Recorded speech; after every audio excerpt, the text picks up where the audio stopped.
Ya, berjumpa lagi dengan saya Wahyu Pramusinto. Sekarang kita akan melakukan pensettingan plugin WooCommerce. Ya, setelah kita install WooCommerce di WordPress, di sebelah kiri ada menunya WooCommerce. Nah, ini selesai install langsung ada seperti ini ya.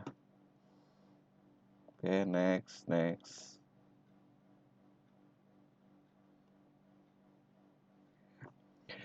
Nah, di sebelah kiri WooCommerce ya, ini karena kita baru pertama kali install ya, kita masuk dulu ke menu setting.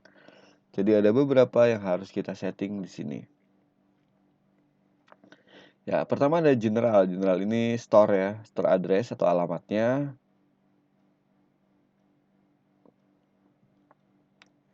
Terus mata uang juga di sini ya, Indonesia rupiah, left, posisi mata uangnya di sebelah kiri. Mau pakai spasi atau tidak ya. Terus ini titik ya, thousand separatornya titik. Bisa desimalnya koma. Oke, tidak pakai desimal ya kalau di Indonesia. Save. Kemudian di sisi produk. Ya, ini nggak perlu diubah stopage-nya. Terus ini berat ya, biasanya beratnya kita setting nih. Kita mau tulisnya beratnya dalam satuan kilogram atau gram. Ya, saya rubah jadi gram ya. Karena ini nanti berat ini berkaitan dengan ongkos kirim. Ya, sama nanti pas kita nambahin produk, di sana ada settingan berat. Ya. Terus review, apakah bisa ada reviewnya di toko kita. Jadi review itu yang kayak kasih bintang 1 sampai 5 ya. Nih. Oke, kalau bisa ya di checklist. Kalau nggak perlu ya udah nggak usah di checklist ya. Ini sesuai kebutuhan. Kemudian di save. Terus ada inventory. Nah, inventory ini yang penting pertama adalah manage stock. Ya, jadi ini ada sistem stoknya ya. Misalkan gini, kita punya barang pada saat kita entry stoknya ada 5. Kemudian ada yang beli. Ya, maka stoknya akan berkurang. Nah, itu jadi kalau itu stoknya berkurang ini kita checklist. Tapi kalau kita tidak ingin ada fitur stok ya ini jangan di checklist. Jadi misalkan tadi ada 5, udah ada yang beli ya, itu stoknya akan tetap. Ya, stoknya tidak berkurang kalau ada yang beli. Tapi kalau ini kita checklist, nanti begitu ada yang beli stoknya akan berkurang. Terus ini kita bisa tambahkan notifikasi. Jadi kalau stoknya tinggal sedikit ya, kita akan dapat notifikasi. Terus kalau stoknya kosong juga kita akan dapat notifikasi. Dan dikirimkan notifikasinya kemana. Terus batasannya kalau stok tinggal dikit itu berapa pieces. Ya, ini kalau habis berarti 0 ya.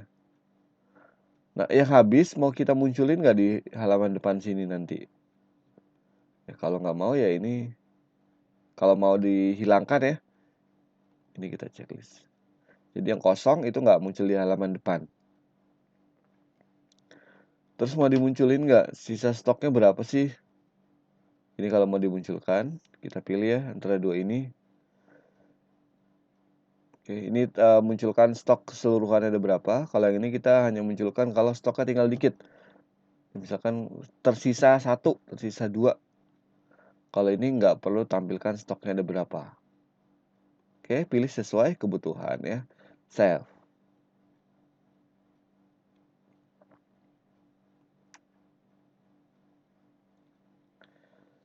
Ya, kemudian di bagian shipping, oke ini nanti ya kita install plugin lagi untuk pengiriman di Indonesia.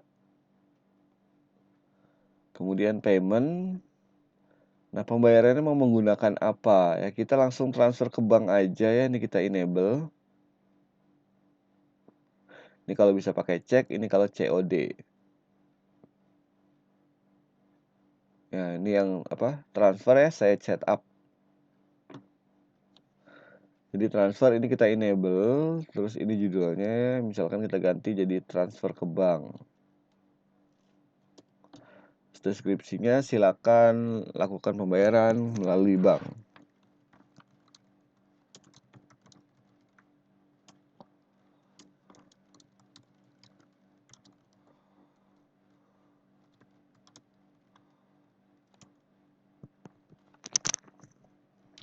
Kemudian di bawah ada account detail, ini namanya ya.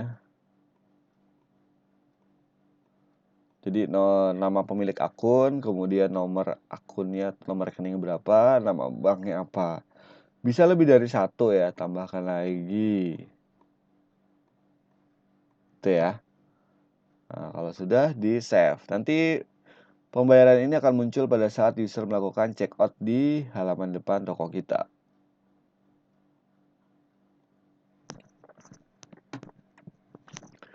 Terus ini account dan privasi ini tidak ada yang penting sebenarnya ya. Tapi di sini ada gue checkout. Orang-orang yang nggak punya akun boleh checkout nggak? Nah, jadi dia di sini dia nggak perlu bikin akun, tapi dia bisa checkout kalau ini kita checklist.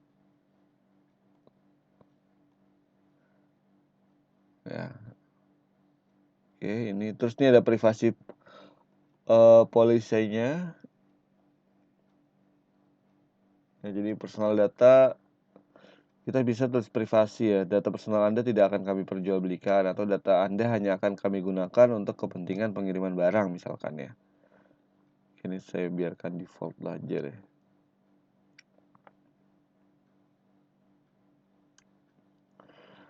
Terus email, nah ini format emailnya. Kalau ada email baru ya, new order itu dikirimnya kemana? Dan ini nih kita bisa ganti nih. Saya klik ya, new order.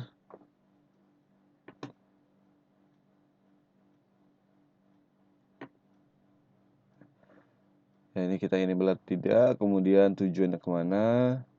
Terus ini subjeknya, defaultnya seperti ini. Set title, new order. Terus order numbernya. Terus email headingnya ya. Terus ini isi email tambahannya. Nah, untuk template emailnya itu ada di sini ya. Jadi masuk ke file manager di hosting kita. Nah, ini kalau kita mau ubah isinya, kita rubah di bagian ini. Tapi nggak apa-apa, ini saya biarkan saja ya seperti apa adanya. Integration nggak perlu disetting. Kemudian advance juga nggak perlu disetting. Nah, itu tadi cara setting WooCommerce.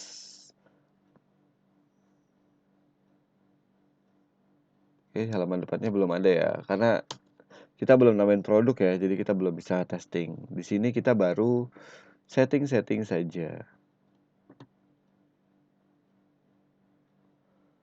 Oke, itu cara setting-setting WooCommerce ya. Nanti kalau ada order masuk ke menu order.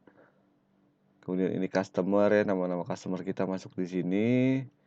Kemudian ini kupon diskon, kalau kita ingin memberikan kupon diskon. Terus ada no report, ini report penjualan. Di setting udah ya. Terus ini status.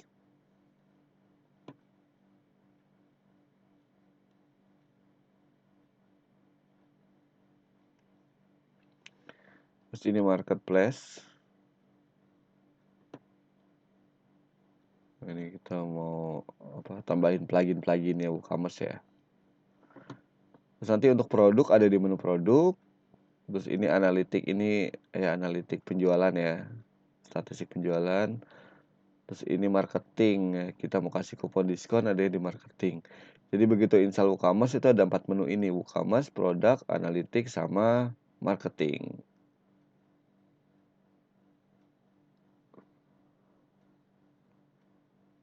Oke, itu ya untuk setting WooCommerce. Kita lanjutkan.